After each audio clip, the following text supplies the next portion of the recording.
Okay, let's move on into data and algorithms and the growth. We know that data is the lifeblood of every organization in the world. The largest companies in the world are worth trillions of dollars, and data is their currency. But I look at traditional data models and I start to wonder, okay, if we gather data, we turn that into information, and then we use our skills to turn that into knowledge, and we use our collective wisdom to really accelerate the industry and our operations going forward, we can do some really great things. There's been a lot of work around using this for real world decision making, but also streamlining it using technology. Over time, data is going to be more prevalent. Over 175 zettabytes of data are going to be created each year, which is like a huge growth of about 61% year on year. And right now, we're not quite at that level, but there's going to be more data than ever, and we're going to need to tap into that. If you just look at farms alone, we're going to be seeing over 4 million digital data points collected each day by farmers by 2035. So that's going to be from sensors in the field. It's going to be from the systems that we use. And we're going to be able to get huge competitive advantage and also provide wisdom to the community at large. But really to untap that knowledge within there, what we have to do is use something beyond human guile and the ability to go through reams of spreadsheets. We have to use artificial intelligence. And there's a lot of conversation about how this is going to change the world, but really it's going to change every single industry. It's going to reshape transportation, health, science, finance, and the military. It's certainly going to change how agriculture works as well. And I show this. This is a video from Tesla.com. And this is sort of the purest form of what I think artificial intelligence can do in the modern days. It's full self-driving. This isn't working 100% in every scenario around the world, so there's still some work to be done. But think about this. Something that drives around with sensors, that can drive itself, it's self-aware, it collects data that can be used in other applications. This is kind of the holy grail. We're still a few years away from this being perfect. And if you think about this, if you're like 17, 18 years old, you jump in a car, you learn to drive, and then you're let out on your own. You're more effective than artificial intelligence. Like humans are the most effective sensory systems and data crunching systems in the world. But imagine if you put humans together with this kind of technology. It's very exciting to me. In fact, it's exciting to a lot of people around the world when they're thinking about economic growth. They actually think that there's going to be about a $15.7 trillion boost to the global economy by 2030 because we've got some productivity and consumption side effects. We've got the ability to tap into data, to be able to find new ways of working, be able to do sort of algorithmic prediction as well. And we're sort of starting to see this within the context of the farm and what I call like swarm farming. So yeah, we're going to have fully automated tractors. We're going to have some of them being electrified. We're going to have small robotics.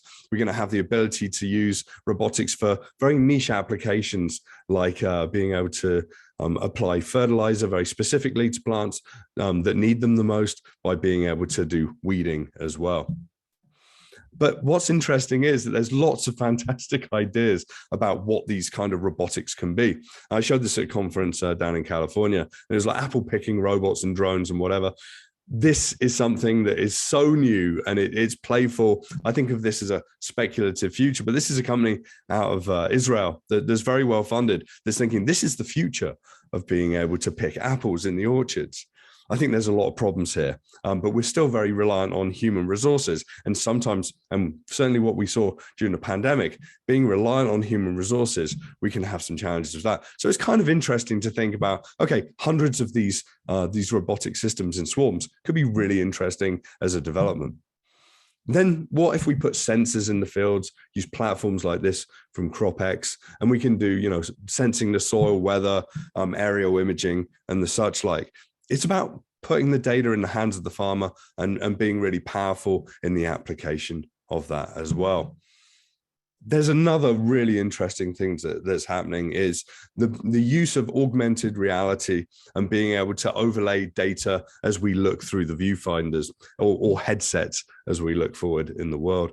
But this is kind of being played with a lot. You've probably heard of the phrase the metaverse right now. It's a rebranding of the internet, but this is kind of part of that story, which is practical use cases around looking at the health of your crops through wayfinders with the data that's collected from sensors. It's kind of exciting times for me. And this is going to gain pace, and it's going to become practical, and it's going to be deployed at scale. Again, it's hard to do hardware development, but Meta, formerly Facebook, has got a project called Project Aria. So imagine if you could wear a normal set of glasses out in the fields or out in whatever agricultural operations you're in. You can just ask for some information to be overlaid, and suddenly you've got something useful to look at. There's a designer out of the UK called Keiichi Matsuda that sort of warns us of what this world could look like, as well as what it could deliver for us. Here's a very short clip of his video called Hyperreality. And Hyperreality is a much longer video, and do go and watch this after this. But like, what happens if we're inundated with data provided from useful perspectives, but also advertising perspectives as well? Estoy presente ahora. Me amo. Estoy libre de mi ira. Estoy libre de mi tristeza. El amor es mi eternidad. Habla español. Adiós. Olá, me llamo María.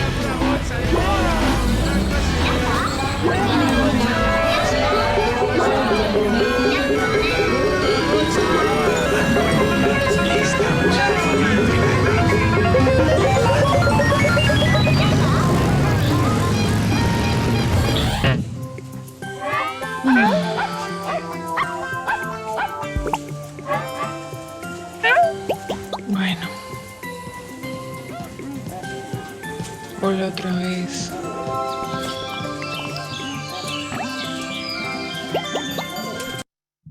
It's interesting, a fully gamified world. It's like having New York Times Square strapped to your face.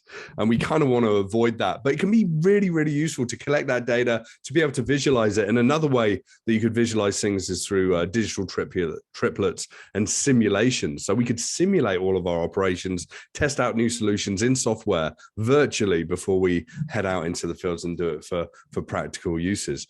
It's interesting how data, artificial intelligence, sensors, augmented reality can all come together and change how we do farming. And in fact, this is what's going to be really interesting. From an artificial intelligence perspective, hopefully we'll remove that sort of drudge work that we do currently as humans in collecting data and processing that into information. And we can liberate ourselves as we manage operations to focus in on the knowledge and the wisdom of our operations. I kind of call this the wisdom economy. It's going to be an exciting time as we move forward in the world. So what if we suddenly find a world with autonomous swarm farming, sensors and network capabilities, data ownership? Why don't we take that back rather than just signing away all of our data to these large platforms, and simulation? It could give us a huge advantage in our operations and as a community as a whole if we can share that information with each other.